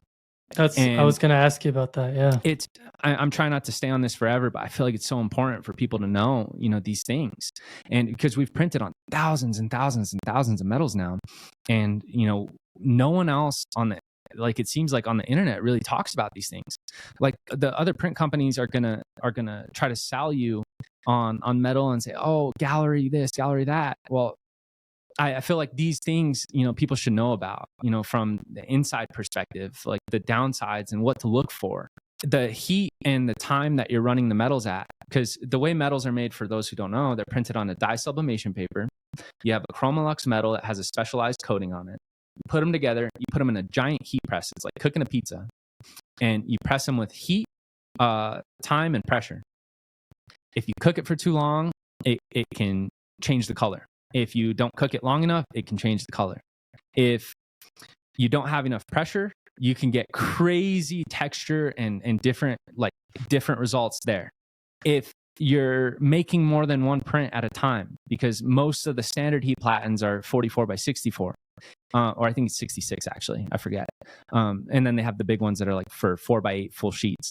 The ones that we have and we use are for 40 by 60s. So, but if you're running like 2 20 by 30s, the time and temperature that you're pressing at can affect the actual quality of them. And then you have to understand your machine, because some machines, the heat platens are not consistent. So you could be getting hotter on one side than the other. And some of the machines could actually get warped over time. So you might not get the same pressure on one side as the other. Metal is the biggest rabbit hole ever. And and it sucks because it was the last thing we got into. And we had these super high standards of acrylic and high-end photo prints and G-clay, canvas prints. And when we got to metal, we were like, what the heck? It's a totally different process of building color profiles. It's a totally different process, like just across the board. And so for metal, the one thing I would say is It's great. It's very similar to acrylic. It's durable. You get the matte finish. You can get inconsistent results from different companies. So what I'm saying, all the great things I'm saying about it, might not be the same from another company. It might be. I think there's a few companies who really know what they're doing out there. And if you're not careful, or the operator's not careful, whoever's printing the images and whoever's pressing the metals, and if they don't have systems in place to constantly check the quality, you get really bad results out of metal. So you got to be careful there. Out of acrylic, and I'll try to wrap this up. Acrylic is good if you want extra detail. When you're pressing metals, you're heating them up at 300 to 400 degrees. And when you heat up paper, what does it want to do? It wants to move. It wants to shrink, or it wants to expand. I think it's just shrinking is what it actually does. That's why you tape it. But sometimes when the paper subtly moves, just subtly, like, I mean, think a thousandths of an inch, because you're heating it up for, however long, the company is pressing it for, you'll lose a little bit of detail there. Makes sense. And it's impossible to get rid of. If you put too much pressure to compensate for that and try to squeeze the crap out of it. Sorry, I didn't mean to say crap. Oh, no. I don't know if this is You're good. If you squeeze it really, really tight, you'll get crazy texture. And so what I would say for acrylic is you can get way better detail out of it. You can print at higher DPIs. The print head, the dot size is smaller than the dot size on the metal printers. You have 12 color inkjet printers versus all of our acrylics are run on inkjet printers. There's some companies who use light jets, which I think are amazing. If you have a good operator and good systems in place to maintain the chemicals and the balance of everything, and you're constantly checking the quality, I think you get amazing results out of the light jet printers. They're going extinct though. I mean, I think Fuji, I'm not sure on this, but I'm pretty sure the films are going away eventually. So everything's kind of moving to inkjet. But with the inkjet printers, you get incredible detail, incredible longevity, and you just get a little bit better, a little bit wider range of color gamut, because metal printers are dye sublimation, CMYK. You have 4 colors versus 12. I mean, you're going to get better results. And then depending on how the acrylics are made, there's again, this is different, different company by company. Some companies use gels, some companies print directly on acrylic, some companies use optically clear adhesives. What the optically clear adhesives are a double-sided adhesive film that's optically clear, meaning you can mount it to paper and then mount the paper to acrylic, and it's crystal clear to where you see straight through the acrylic and you get to see the paper, but it's mounted. We use optically clear adhesives.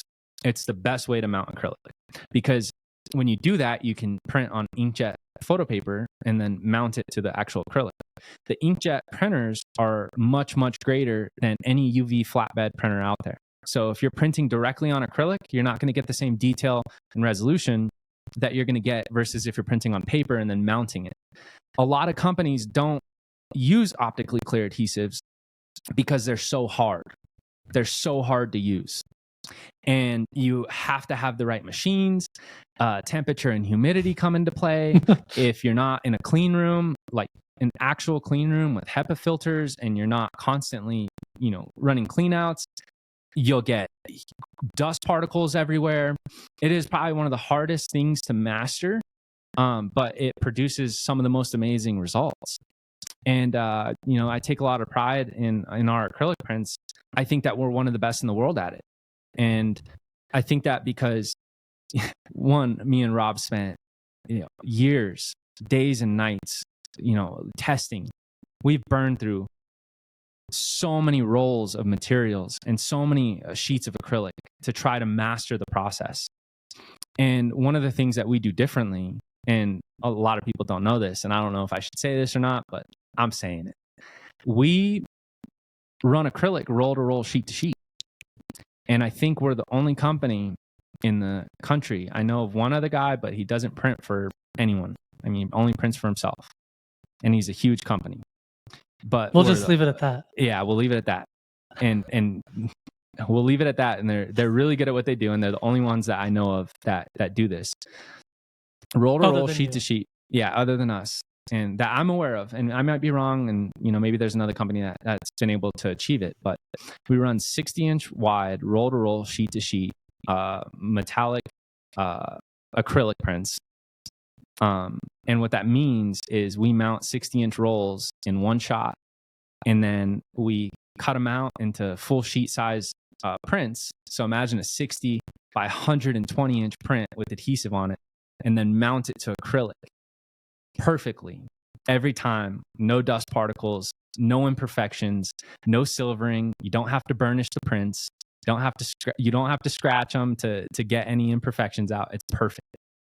And I think we're one of the only companies in the world to pull this off. And it's so cool because it's such a beautiful process. And so whether you order an 8x12 or a 60 by 120, it's always being printed on a full sheet. We do them in production runs.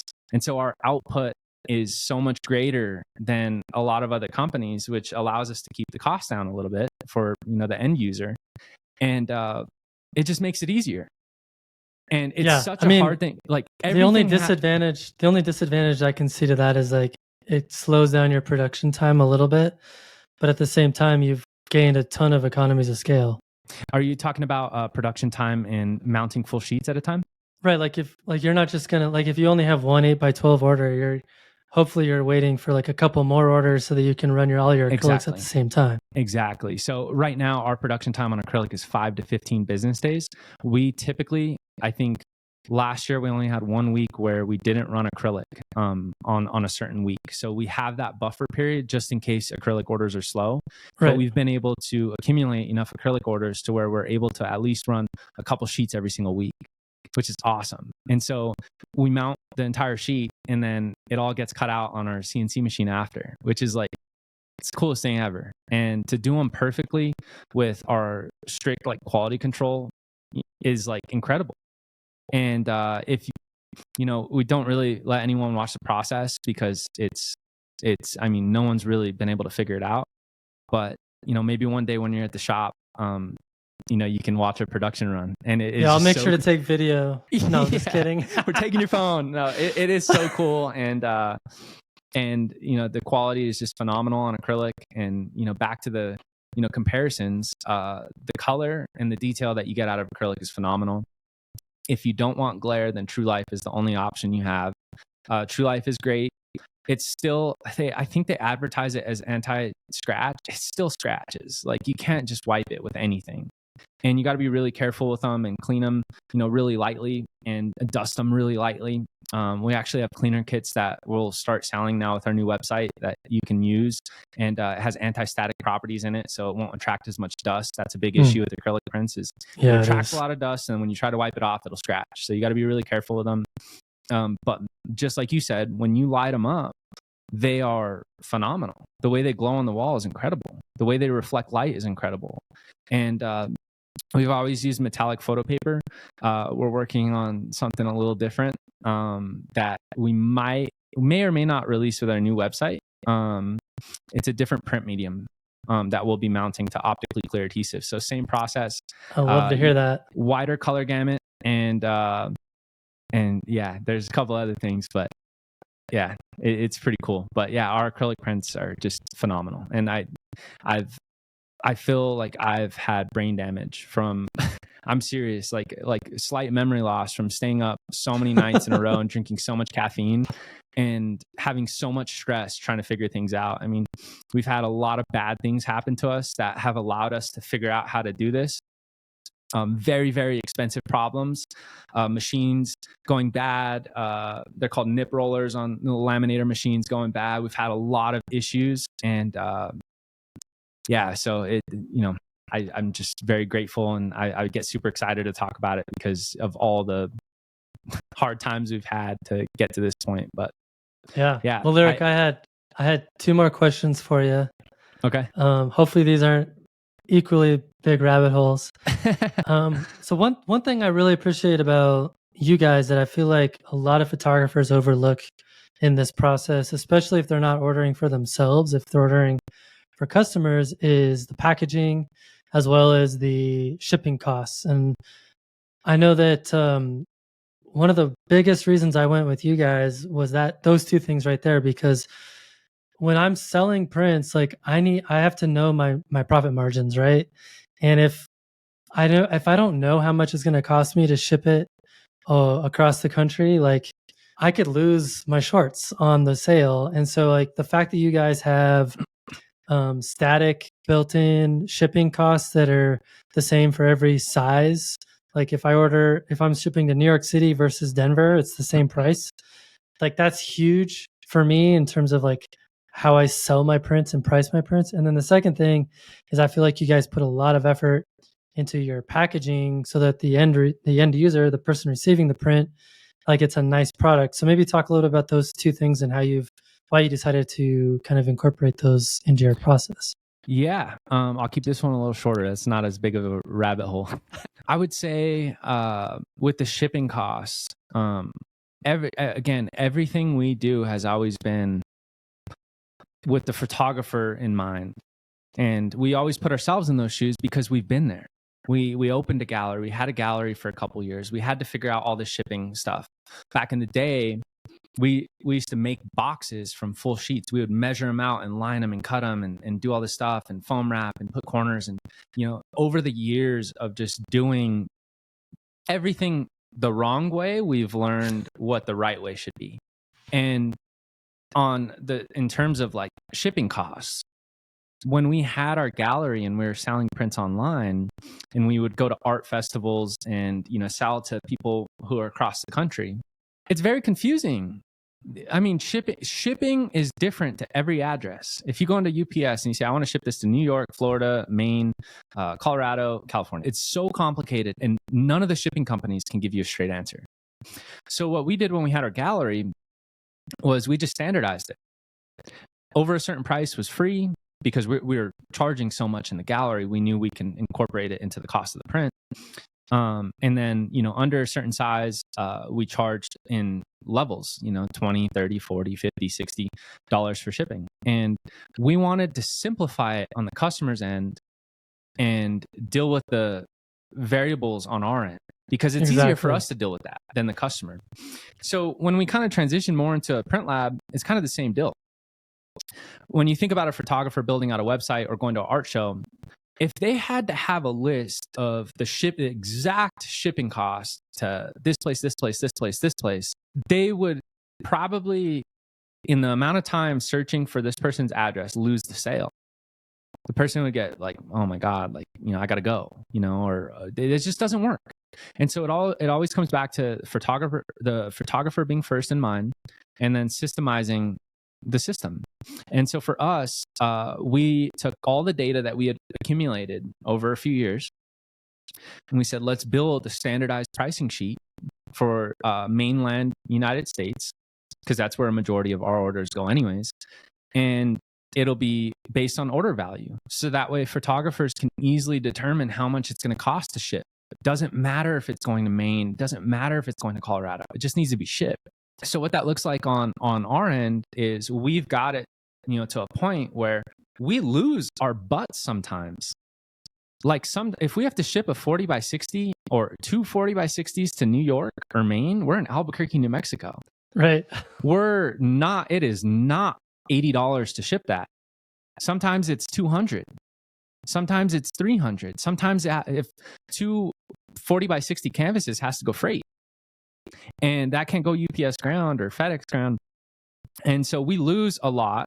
And then sometimes we win on smaller or sometimes even bigger. If we're shipping a big print to Colorado, sometimes we'll make a little bit more money on that. I mean, and you're talking $10 difference, but over the average of, all the orders that come in, we're pretty much breaking even on shipping. And that was our goal. Our goal is to keep it as affordable as possible. When we think about these things, we're thinking about the future of photography, the future of fine art. And the last thing I would want to do is try to like continuously raise prices and price out the industry. Like if you don't keep it affordable, like the prices will become unattainable and then no one will ever do it. And so I mean, we're not like dirt cheap. Don't get me wrong. Like we charge a lot for shipping, like upwards to $450 for, I think it's up to like $5,000 order value. If you order a huge print, we're still charging for shipping. But it's so important to think about the future and like, try to come up with these things that work and also keep the cost down. But the shipping prices have definitely been, have definitely worked out good. And all the photographers say the same thing. So yeah, and then on the other side of that, the packaging, well, like I said, I mean, we've done all the wrong things to figure out how to do the right thing. Right. And as a small company like us, and maybe, other printing companies can look at this and maybe take inspiration from it and, do something similar to what we're doing. It'll range wherever you're at in the country, what materials you have access to. Some people, cardboard is way cheaper. Some people, plywood could be cheaper than cardboard. It just depends. But if your print doesn't fit in a 20 by 26 inch box, we ship it in a crate. We've systemized it though. Everything's pre-calculated. All the measurements are pre-calculated. And so we give the same consistency no matter what. They're custom lined with foam. We've systemized it. Our guys are awesome. Like if an order comes in, it doesn't matter how many odd shapes and sizes are in there. It's easy for them to calculate what size it needs to be so they can just make the crate right away. And they're not sitting waiting to measure all the pieces just to put it in. It's all systemized. And the crates that we've been able to produce, I don't know what the number is. It's got to be like 99.9% success rate. Like with the new process, like even over the last year, we've learned like some little things, like we've added a couple things along the way. With our current process, I don't know if we've had one order get ruined in a crate. With our newest process, last year we had a couple crates get messed up, but we made a couple tweaks to it and it's phenomenal. And I think that is so important to, what we're doing is like the last thing you want is us to be printing for you to charge a customer $10,000 to fill up their entire house with artwork and then all of it come in destroyed. Exactly. I know like, we won't use names, but like there's lots of other labs because I've tested all of them pretty much. And packaging is important. And for everything you just said, and I've gotten lots of damaged prints over the years. And I've never gotten a damaged print from you guys. So you're doing it right. Yeah. It's actually crazy. In that video that you made, we used a different material for the front and the back of the crates. And we had a couple of packages get punctured through that. And I think what UPS, we primarily use UPS. I think what they thought was they could just throw them at the bottom and stack everything on top of them because they're so durable. So we actually had to make it even more durable. We use a 1/4 inch plywood. We use cabinet grade material for our crates. And cost wise, you're probably like, how is that attainable? And especially since you guys don't charge crate fees, because we don't charge for it. And to me, when we switched to it, we figured out how to produce the crates faster than we could produce packaging in standard boxes. And the boxes are complicated too. I think if we were a much larger company, boxes would probably make more sense financially. But we're so small, we can't stock. We can't keep inventory of 50 different box shapes. We don't have the room for it. We don't have the capital to support the inventory of that. Right. And so crating makes more sense for us. But I think, as we grow bigger, we'll always maintain the crating because we've been able to produce them so fast because everything's calculated and systemized. So, we don't charge for it. It's been calculated into the cost of the prints and also considered, into the cost that we charge for shipping. And it's worked out great. And after your video, we even tightened it up even more. They're even better. And nice. I'm going to jinx myself where I'm going to get a call later today and someone's going to say it got ruined. But no, they're great. Yeah, they're great. That's awesome. Well, we've mentioned the video and I'll put a link to that in the show notes. But essentially, I compared across 8 different photo labs, 3 different mediums, canvas, metal, acrylic. And in the end, I recommended you guys because you have the best value, in my opinion, the best packaging. From a business perspective, it just made more sense. Your color representation was spot on across the board.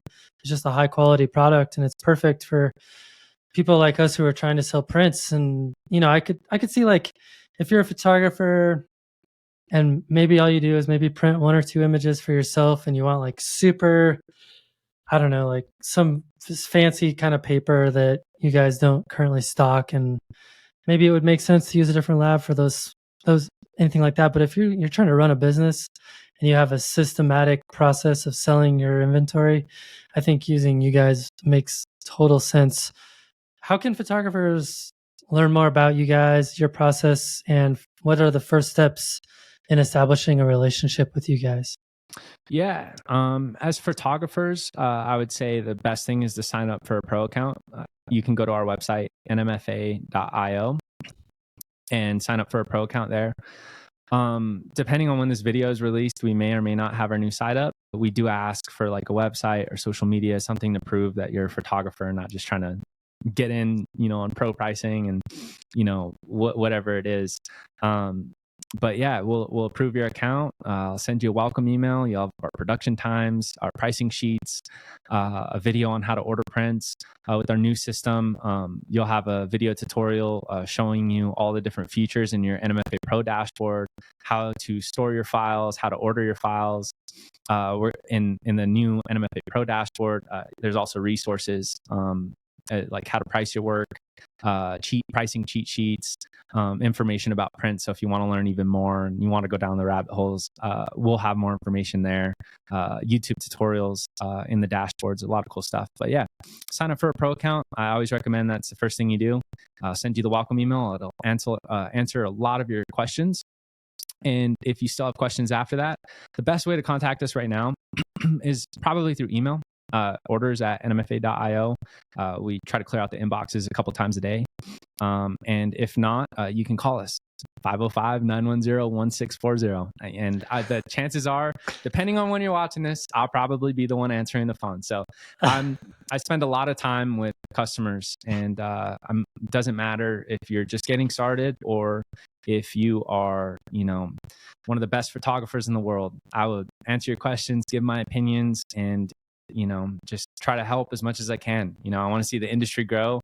I think that transforming your photos from something on this or from your screen to, real life like you have behind you and I have behind me is one of the coolest things in the world. And I just want to see it, I want to see it go on forever. And yeah, I think, I don't know if what else I can do to let people know where they can contact us. No, that's perfect, Lyric. Well, thanks, man. This has been fun going down the different rabbit holes, and I really appreciate you taking the time out of your schedule to talk to us today. Yeah, no problem. And next time you want to go down a rabbit hole, I'm open. There's a lot more things to cover, so I'm sure this isn't going to be the first sit down me and you have. Sounds good, man. Cool, man.